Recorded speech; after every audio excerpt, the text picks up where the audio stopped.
यमुना प्राधिकरण ने ग्रामीण विकास के लिए 15 करोड़ रुपए से अधिक की धनराशि आवंटित की है। इस धनराशि का उपयोग गांवों में सड़क, नालियां, शमशान घाट, गौशाला और ई-लाइब्रेरी बनाने में किया जाएगा। प्राधिकरण ने ठेकेदार चयन प्रक्रिया शुरू कर दी है और मई तक काम शुरू होने की उम्मीद है। इस पहल से ग्रामीणों के बुनियादी ढांचे को बेहतर बनाने में मदद मिलेगी।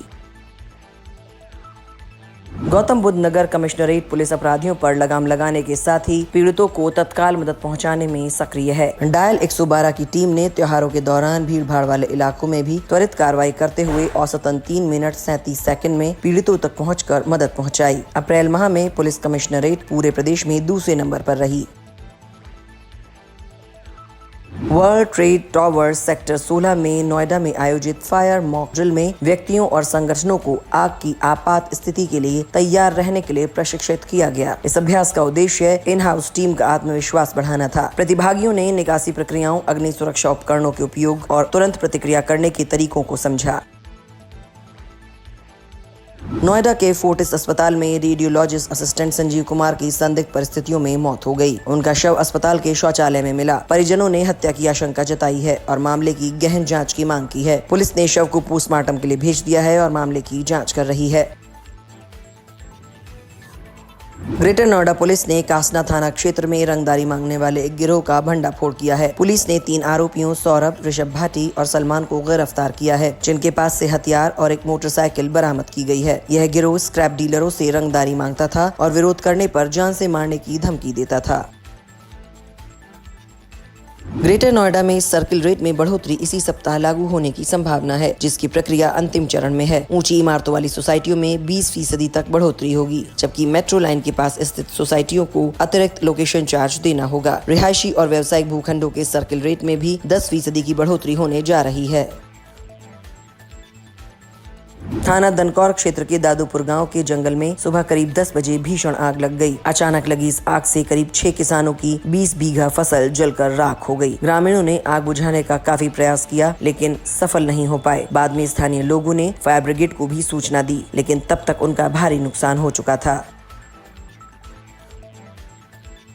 डीएम मनीष कुमार ने जेवर पहुंचकर भारतीय राष्ट्रीय राजमार्ग प्राधिकरण द्वारा एयरपोर्ट के लिए तैयार किए जा रहे 8 किलोमीटर लंबे और 30 मीटर चौड़े आपातकालीन मार्ग के निर्माण का कार्य निरीक्षण किया। उप जिलाधिकारी जेवर अभय कुमार सिंह ने जिलाधिकारी को एयरपोर्ट के लिए तैयार किए जा रहे आपातकालीन मार्ग के कार्य की वर्तमान प्रगति से अवगत कराया। बाल विकास परियोजना अधिकारी दनकौर गौतम बुद्ध नगर संध्या सोनी ने बताया कि पोषण पखवाड़ा 2025 के अंतर्गत योग एवं ध्यान को बढ़ावा देने के उद्देश्य से जागरूकता कार्यक्रम का आयोजन किया गया। कार्यक्रम का उद्देश्य लोगों को शरीर एवं मन को स्वस्थ, सरल एवं शुद्ध रखने की प्रक्रिया से अवगत कराना था, ताकि हम व्यक्ति एवं समाज दोनों को सही विचार एवं स्वास्थ्य के साथ सही दिशा में आगे बढ़ा सकें।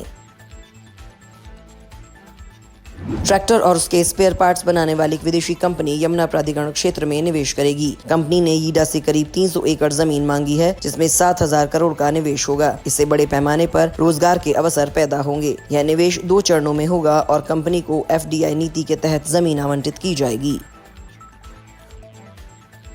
ग्रेटर नोएडा के दादरी तहसील क्षेत्र में तहसील प्रशासन ने अवैध कब्जेदारों के खिलाफ कार्रवाई करते हुए करीब 150 करोड़ रुपए की सरकारी जमीन को अतिक्रमण से मुक्त कराया। उप जिलाधिकारी अनुज नेहरा के नेतृत्व में राजस्व टीम ने हैबतपुर गांव में हिंडन नदी के बाढ़ क्षेत्र में की जा रही अवैध प्लांटिंग को ध्वस्त कर दिया। इस कार्रवाई से भूमाफियाओं में हड़कंप मच गया है।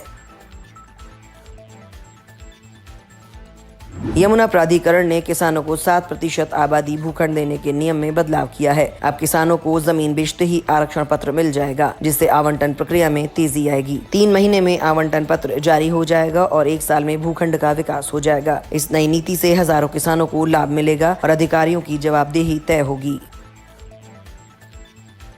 ग्रेटर नोएडा का बोडाकी टर्मिनल NCR के लाखों लोगों के लिए यात्रा को आसान बना देगा। बोडाकी रेलवे स्टेशन से बिहार, झारखंड, पश्चिम बंगाल और ओडिशा जैसे राज्यों के लिए लंबी दूरी की ट्रेनें चलेंगी। इससे दिल्ली रेलवे स्टेशन पर यात्रियों का दबाव कम होगा और नोएडा और ग्रेटर नोएडा में काम करने वाले लोगों के लिए अपने घर जाना बेहद आसान हो जाएगा।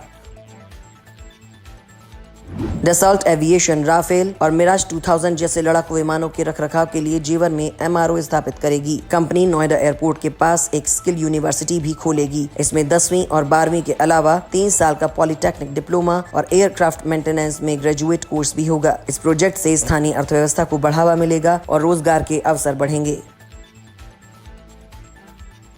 नोएडा के सेक्टर 117 सोरखा गांव में प्रदेश का पहला institute of driving and training research centre खुलने जा रहा है। केंद्र सरकार ने परिवहन विभाग को 17 करोड़ रुपए दिए हैं। यहां ड्राइविंग टेस्ट और ट्रेनिंग दी जाएगी। सरकार द्वारा मान्यता प्राप्त सर्टिफिकेट भी दिया जाएगा। यह सेंटर ट्रैफिक मैनेजमेंट से जुड़ी रिसर्च भी करेगा।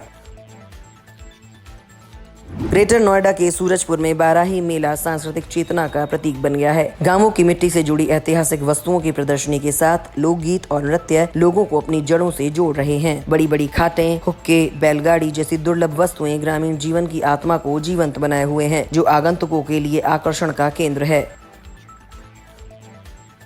फ्रांसीसी विमान निर्माता कंपनी डसॉल्ट एविएशन भारत में प्रत्यक्ष विदेशी निवेश करना चाहती है। कंपनी ने भारत सरकार से जमीन मांगी है। Dassault aviation Noida international airport के दूसरे चरण में निवेश करने की इच्छुक है। यमुना प्राधिकरण ने कंपनी को जमीन देने की तैयारी शुरू कर दी है। ग्रेटर नोएडा में यमुना अथॉरिटी की टीम पर खनन माफिया ने हमला कर दिया। सोमवार रात सेक्टर 17 में अवैध खनन की सूचना मिलने पर टीम मौके पर पहुंची थी। माफिया ने टीम पर गोलियां चलाईं और सरकारी गाड़ी को JCB से पलट दिया। दनकौर थाने में 10 आरोपियों के खिलाफ केस दर्ज किया गया है। उनके कब्जे से JCB और डंपर बरामद कर लिया गया है। नोएडा के प्रसिद्ध कैलाश अस्पताल ने अब नोएडा के अलावा गाजियाबाद में भी अपनी डायग्नोस्टिक सेवाओं का विस्तार करते हुए एक सेंटर खोला है। कैलाश अस्पताल द्वारा खोला गया यह सेंटर गाजियाबाद के निवासियों को आधुनिक डायग्नोस्टिक सेवाएं भी प्रदान करेगा। कैलाश अस्पताल के निदेशक डॉक्टर पल्लवी शर्मा ने आज 2 नए अत्याधुनिक डायग्नोस्टिक सेंटर का उद्घाटन किया। मुख्यमंत्री योगी आदित्यनाथ की अध्यक्षता में हुई बैठक में बड़ा फैसला लिया गया है। उत्तर प्रदेश सरकार का यह बड़ा फैसला है कि जल्द ही उत्तर प्रदेश के सभी 75 जिलों में उत्तर प्रदेश प्रदूषण नियंत्रण बोर्ड के कार्यालय खोले जाएंगे। इसके साथ ही उत्तर प्रदेश के हर मंडल मुख्यालय पर प्रदूषण नियंत्रण बोर्ड के क्षेत्रीय कार्यालय भी स्थापित किए जाएंगे।